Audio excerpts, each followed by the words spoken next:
let's make some wing rails. Now, making wing rails, at first, just following the street instructions, it doesn't seem that hard. But, based on our experience, remember our hinge points? We want to do those, so there's a little extra right there. That's where we're going to put our hinge. The other thing is, making these wing rails, now on here, on the template, the wings right here are way shorter than what we usually do. We usually make them pretty long, and that helps us keep our wheel sets so they don't derail. That's not a problem. We can fix that with guardrails if we want, but let's make this one ring rail. I've already made these guys and put them in. Let's make this one wing rail. Okay, so first I'm going to do is I'm going to take my piece of scrap rail. I'm going to take my 0-end cutter. And I'm going to cut a straight end.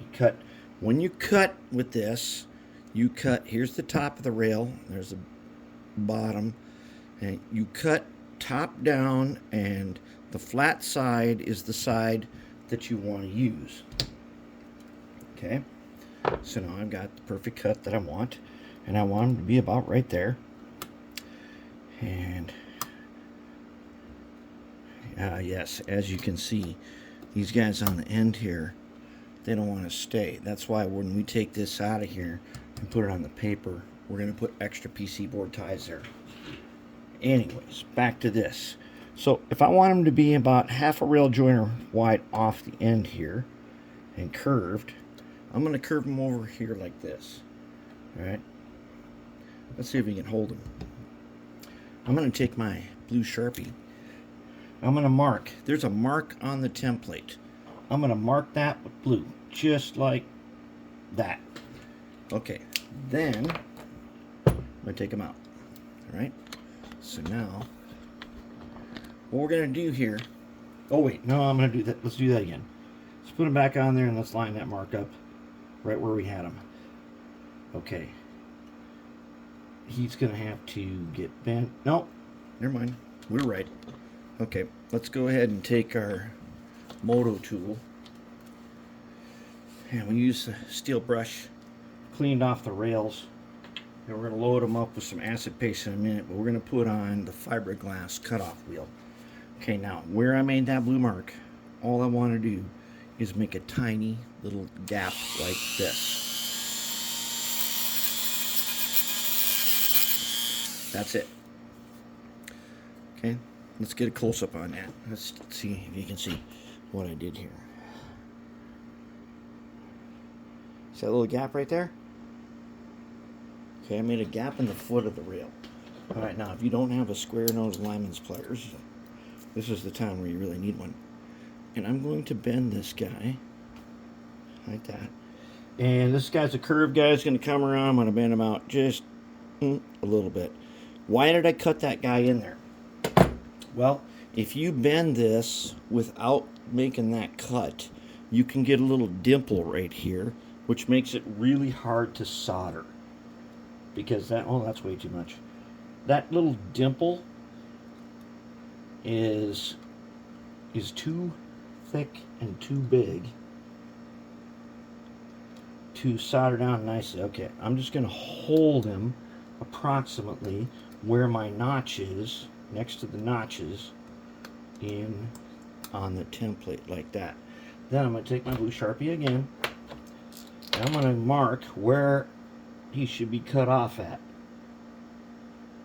So I make a mark, and then so I make my blue mark like this, and then I take this guy and I cut a straight one right at the end of the blue mark. That way he ought to fit in here. Okay, now I'm just going to give him just a little curve. Not much, a little bit. He don't really need that much. But what he does need is, let's go ahead and put some acid paste on these ties, like here and here and there and there. These ties already got some solder on them that I've drawn out across from previously soldering. So now when I put this guy in here, and I can match my notch to the notch that is on. Oh, no, can't do that yet. Okay, here's a tip. This is not in the manual. The foot of the rail at the bend needs to be filed back. So I'm going to take my fiberglass wheel.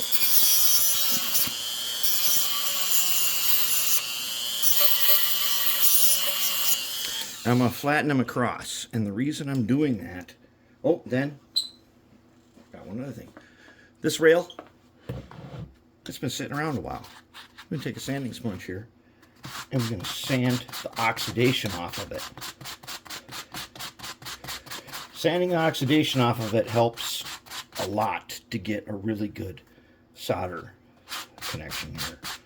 So we're going to sand them.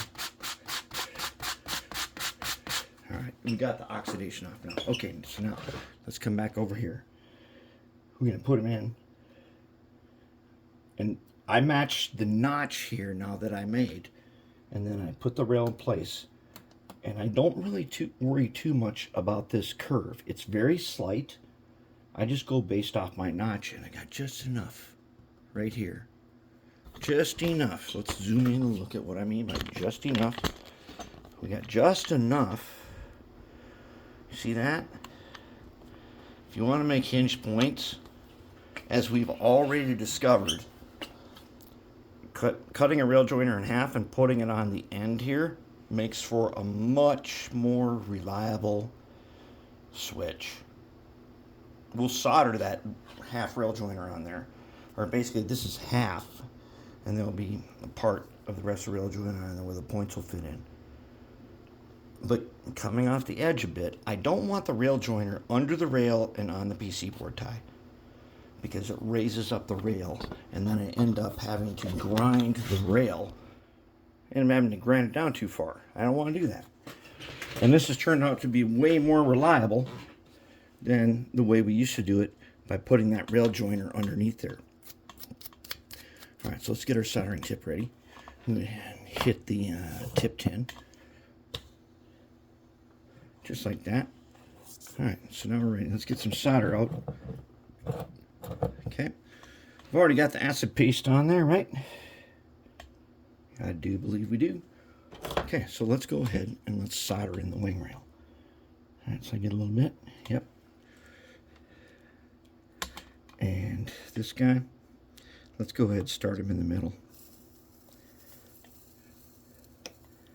Oh yeah, nice. And remember, I'm not worried on this one about making it look perfect, because this one has to handle heavy duty use. And because he handles heavy duty use, one, I got to get that solder up on the rail. Two, I got to get it on both sides. Alright, that's one. Now this one I might not be able to get down in there to get both sides. So I'm going to get enough to go in from this side.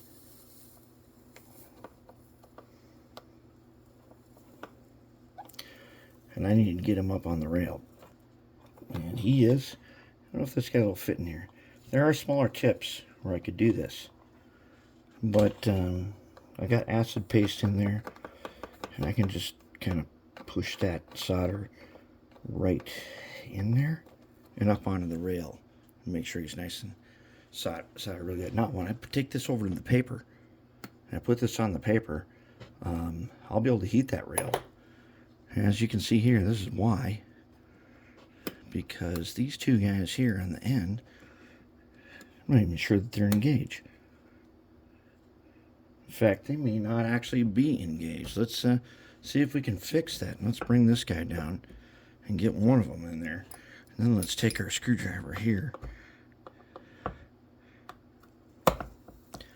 There.